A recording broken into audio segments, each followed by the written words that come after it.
Penyidik Kejaksaan Negeri Jakarta Pusat kembali melakukan penggeledahan terkait dengan kasus dugaan tindak pidana korupsi pengelolaan Pusat Data Nasional sementara Kementerian Komunikasi dan Digital periode 2020-2024. Dari penggeledahan ini, penyidik menyita sejumlah dokumen yang berkaitan dengan pengadaan PDNS. Ada barang bukti elektronik yang disita guna penghitungan kerugian negara dan pembuktian di persidangan. Bukti-bukti yang disita masih akan dianalisa penyidik, bahkan hingga saat ini pemeriksaan saksi terkait kasus ini telah mencapai 70 orang.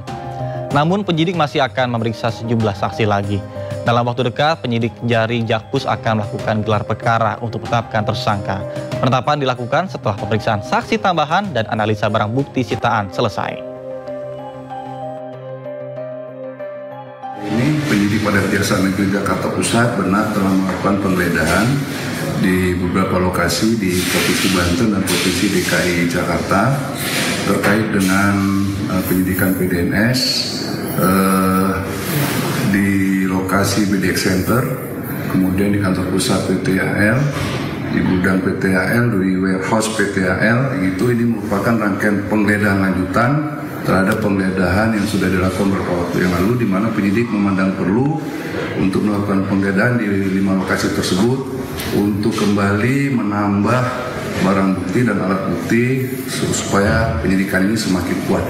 Sampai saat ini saksi yang sudah diperiksa oleh penyidik itu sebanyak 70 orang saksi, dan penyidik masih terus melakukan pemeriksaan saksi tambahan. Di samping itu juga penyidik telah melakukan pemeriksaan beberapa orang ahli. Terkait dengan tersangka, penyidik belum menetapkan tersangka, tapi penyidik telah mengantongi beberapa nama sebagai calon tersangka. Tiba waktunya nanti penyidik akan menetapkan tersangka tersebut, calon tersangka tersebut menjadi tersangka, dan akan menyampaikannya kepada publik atau kepada masyarakat.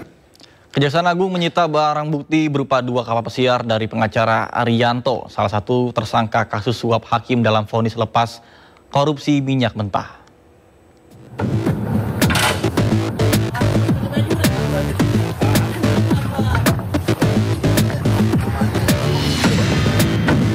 Dua buah kapal pesiar milik salah satu tersangka kasus suap vonis putusan lepas korupsi minyak mentah bernama Arianto disita penyidik Jampitsus Kejaksaan Agung di Jalan Dermaga Marin, Pademangan, Jakarta Utara. Selain kapal, Kejaksaan juga menyita 130 helm bermerek di kawasan Menteng, Jakarta Pusat, serta 12 sepeda mewah dan 1 unit motor Harley. Selain 2 kapal pesiar, Kejagung juga menyita 3 unit mobil mewah dari tersangka Arianto. 3 mobil sitaan ini di kantor Kejaksaan Agung Jakarta, sementara 2 kapal pesiar disimpan di lokasi terpisah. Sebelumnya Kejagung juga sudah menyita barang bukti lain berupa mobil mewah, motor, dan sepeda dengan harga fantastis. Selain Arianto, Kejagung telah menetapkan 7 orang tersangka lain, di mana 4 diantaranya merupakan hakim Pengadilan Negeri Jakarta Pusat dan Jakarta Selatan. Sementara itu, Direktur Pemberitaan JAK TV Tian Bahtiar yang juga menjadi tersangka mengatakan menerima uang secara pribadi untuk membuat berita negatif termasuk merintangi Kejagung dalam penyidikan kasus timah dan impor gula. Terkait dugaan kasus tersebut, Tian pun terancam 12 tahun penjara. Tim Liputan iNews melaporkan. Publik menyoroti gaya hidup Arianto Bakri dan Marcella Santoso usai keduanya ditetapkan sebagai tersangka dalam kasus suap hakim. Keduanya kerap memamerkan kehidupan mewahnya di media sosial. Jakarta keren untuk Garden FM apabila mampu. Lihat kan, apabila mampu gua yang kebetulan dapat. Setelah Kejaksaan Agung mengumumkan kasus dugaan suap CPO ke publik, gaya hidup Arianto Bakri dan Marcella Santoso pun ikut terbongkar. Pasangan kekasih tersebut kerap tampil hedon di laman media sosialnya. Ia kerap memamerkan kemewahan, mulai aneka mobil, motor gede, dan juga kapal mewah atau yacht. Lo mau tahu sekarang gua ada di mana? Gua ada di Maroko. Maroko tepatnya di Blues. Tak hanya itu, Arianto juga cukup sering pelesiran ke luar negeri. Tak hanya Maroko, namun juga Jepang, Belanda, dan Amerika Serikat. Arianto bahkan memposting kegiatan ekspedisi Antartika bersama National Geographic. Kalau dia nih, itu bukan prostitusi, ingat. Itu lu mesti selalu ingat, oke? Gue rekomen, Gadun itu ada pejabat, ada pengusaha. Majuan Le, tak suara gue gak kedengeran. Oke? Gue lebih rekomen, lo cari pejabat. Tak hanya dikenal sebagai advokat, Arianto Bakri juga dikenal karena konten-kontennya yang bertajuk Jakarta Keren untuk Gadun FM. Konten tersebut menampilkan kehidupan mewah hingga pembahasan soal ami-ami. Di Instagram, Arianto memiliki lebih dari 46.000 pengikut. Sementara di TikTok, Arianto Bakri memiliki hampir 146.000 pengikut. Sementara Marcella Santoso, sebelum menangani kasus dugaan korupsi minyak mentah, ia telah menjadi pengacara Harvey Muiz terkait kasus korupsi pengelolaan Tata Niaga Timah. Arianto Bakri dan Marcella Santoso ditetapkan sebagai tersangka pemberi suap sebesar 60 miliar. Keduanya merupakan pengacara dari terdakwa korporasi yang divonis lepas atau on-flag. Selain kedua advokat ini, Kejagung juga menetapkan 6 orang lain sebagai tersangka, yaitu 4 hakim, 1 panitera muda, dan 1 orang dari Wilmar Group.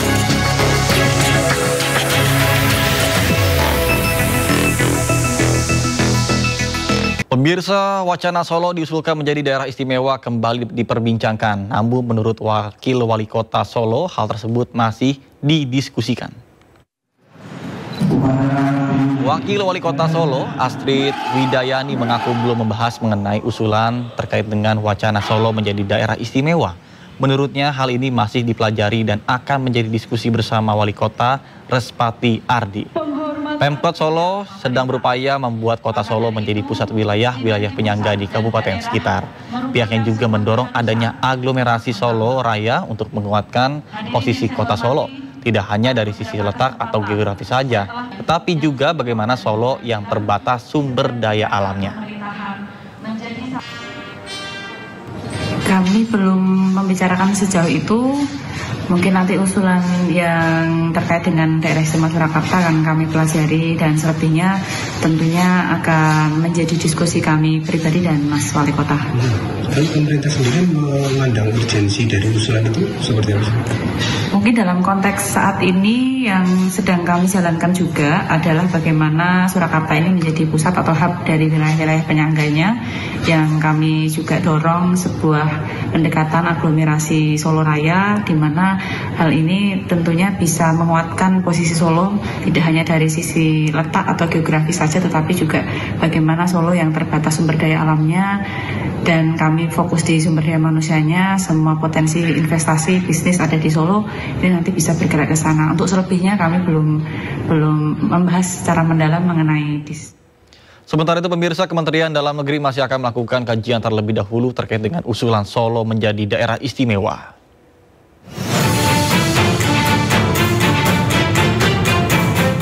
Pemerintah melalui Kementerian Dalam Negeri mulai merespon adanya usulan Solo menjadi daerah istimewa Surakarta, di mana pemerintah akan melakukan kajian dahulu kriteria atas usulan tersebut.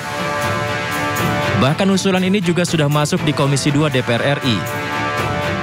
Pembahasan Solo bersamaan dengan 42 usulan pembentukan provinsi hingga usulan 6 wilayah untuk dijadikan daerah istimewa.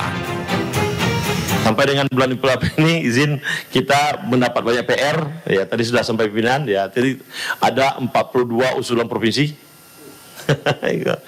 252 kabupaten, 36 kota, nah ada 6 yang daerah istimewa, meminta daerah istimewa, dan juga ada 5 meminta daerah khusus. Tentu izin sekali lagi, ini adalah PR kita bersama karena undang-undang mengamanatkan agar pemerintah dan DPR untuk melakukan langkah-langkah evaluasi ke depan. Sementara itu, Wakil Ketua Komisi 2 DPR RI Arya Bima mengatakan, semua harus dipertimbangkan dengan matang dan berlandaskan undang-undang.